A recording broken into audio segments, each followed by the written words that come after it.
Hey guys, just before we begin here, I wanted to say thank you to everybody for your support. Thanks to you, we reached 10,000 subs and the channel's really growing. I just really appreciate it. The community we're building here, it's kind of AP Lang thing, getting into English, supporting each other. That's really awesome. So thanks a lot in advance, and we've got a surprise coming up in a couple videos to celebrate our reaching our goal of 10,000 subs. Thanks, guys. Hey, period 2, period 3, period 7. It's almost Thanksgiving. Many of you, I suppose, are still working on your writing number 3. That's fine. I want to talk to you a little bit about your writing number 2s, which I enjoyed very much, and if all goes well, you should see, scrolling next to my head right now, a sort of summary of everyone's topic. A lot of creativity in our classes, a lot of death. Suppose that's not surprising, given the topic. So, we're going to do a little feedback here on writing number 2, and I want you thinking about why you think it is that Mr. Anderson has assigned you now 2 assignments in a row that are based around the idea of stories, right? Even writing number 3 is sort of telling a historical story. It has to do with this principle of having clear characters doing clear actions.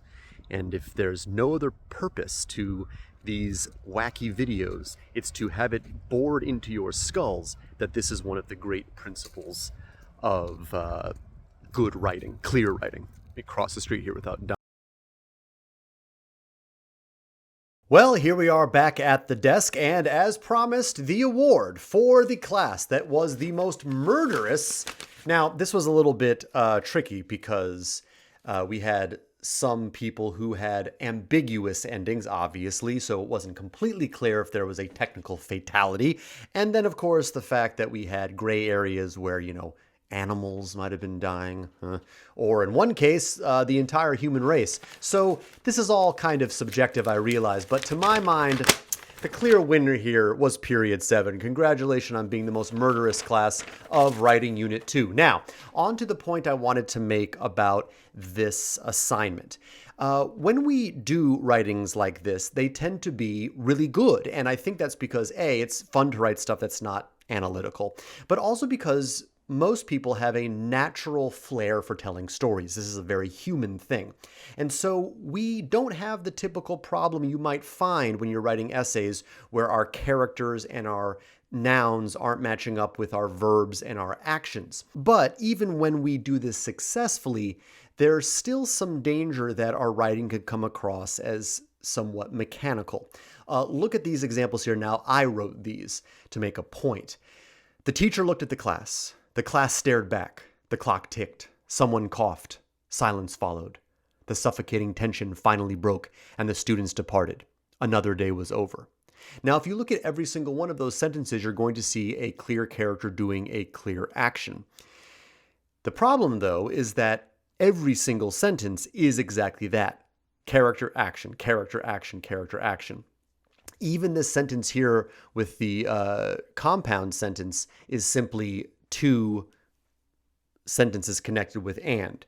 Now, in a story, this doesn't really bother us too much. We can get away with this to a large extent, but if we have the same kind of regularity in our syntax with an essay, it can get a little bit repetitive. So here we have another example. The letter's purpose clearly shines through. Douglas intends to use his own life experience to help make his argument against slavery. His rhetorical choices enhance this argument. These choices are clearest in his diction. So this is not terrible, but do you see how if every single sentence was written in this style, you would come to desire some variety as a reader? So I want to show you some examples of really excellent paragraphs that students wrote as part of their narratives. But even within these paragraphs, we're going to see some places where we might see some monotony, some possible monotony developing. So, example 1. She began to kick her feet in the air, flinging snow everywhere. He retreated. She lay there face up, motionless in the snow, panting. Her heart continued to pound even harder. His figure came back into view, towering over her. A large chunk of snow lay in his hand. This is very good. It's exciting writing. It's an exciting scene. But look at the things I'm going to highlight right here. Notice how often in this paragraph we have this kind of ing construction, especially at the ends of sentences, flinging, panting, towering. And in a lot of cases, we also have this prepositional phrase in, right? Now, this is not a huge problem in isolation right here. But this is the kind of thing you would want to start to notice if you were being a really careful editor of your own writing. If you have too many sentences in a row with this kind of structure, which is to say a similar kind of structure, you might start to feel that kind of TikTok-y, not TikTok, the social media platform, but that kind of regular rhythm, which after a while can get repetitive. So you'll watch out for things like that if you are being a really careful writer. Here's another example. Amelie staggered back, stunned, her cheeks stinging with the force of the slap.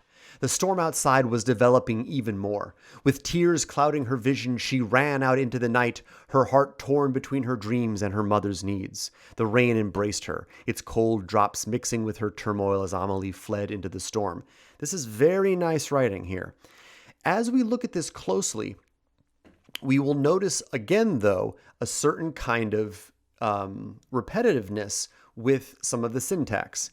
In this case, the repetitiveness comes from a phrase with her something ing word or her something verb word, her heart torn, its cold drops mixing, cheeks stinging. And then we also have, in every case, a prepositional phrase attached onto the end.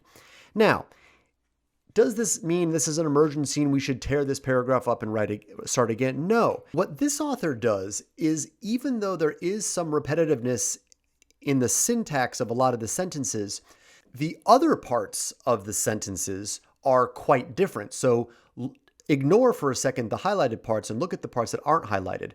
Amelie staggered back, comma, stunned, comma, right? So we have a subject and verb, but then we have this kind of interrupting second verb there, which makes that sentence kind of unique. We have a very standard sentence with the storm outside was developing even more to separate the first and third sentence. Then we have with tears clouding her vision, she ran into the night. So that sentence begins with a prepositional phrase, which the first one didn't, right? Even though we do have this kind of repetitiveness, the general feeling of the sentence has enough variety to kind of let us look past that. So at this point, I'll stop and, oh, wait. It's another musical hint. This is a song you should all know, everybody. If you don't, it's from the 90s, and your hint is Charlie Brown's Best Friend. Make sure you know the artist. What I was going to say here, folks, though, is, again, to double down on this idea that what we're talking about here is super, super advanced AP college level stuff when it comes to syntactic variety in your sentences. The main takeaway here is that you want to be really aware that you are not repeating the exact same sentence structure too many times in a row, and that you have other techniques to vary the sentences if you notice certain patterns are developing. Let's look at one more piece of student writing here. Fiery flames danced through the halls, while the heat turned everything in their path into a crisp. As the fire made its way through the house, it only became larger and larger. After engulfing anything that dared to get in its way, it charred it into a dark black pile of rubble. I love dark black pile of rubble. Now, what do you notice about this? I gave you a hint with the highlighting. In this sentence, you have a lot of subordinating conjunctions. Don't worry if you don't know the term. But you have these kind of time modifiers. Now, this happens a lot with narrative writing. I would say this was the most common sort of syntactic structure I noticed in your narratives, because you would describe what was happening and then say this was happening at the same time with as or while, right? And that's fine, but you want to avoid having so many of them so close together, because then you get that kind of repetitive syntactic structure. Now, in this case, I kind of cheated a little bit because this writer actually didn't write it like this. They wrote it like this. And notice how much better this is, right? Notice how if I switch from these subordinating time conjunctions, I get something that sounds a little bit more interesting. Fiery flames danced through the halls, turning everything in their path into a crisp. As the fire made its way through the house, it only became larger and larger. It engulfed anything that dared to get in its way and charred it into a dark black pile of rubble.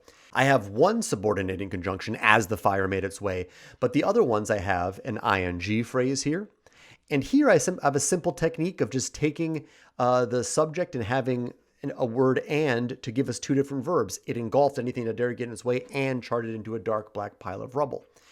Are these the kind of things, by the way, that you're going to notice as you are writing your pieces? Of course not. Nobody could. And if you did, it would be impossible to write in any way that felt natural. This is, again, part of the revision process. If you're serious about your writing, and I know you all are, this is the kind of thing you would look for as you are revising your pieces. So again, everybody, many of you I know are still working on writing unit number 3. I hope you will be able to apply some of these principles about not having constant patterns in your syntax when you're telling the story of your historical event. But more important than that, everybody, I hope you have a wonderful Thanksgiving. Thank you again for letting me be your teacher and for working so hard on this writing unit. Bye.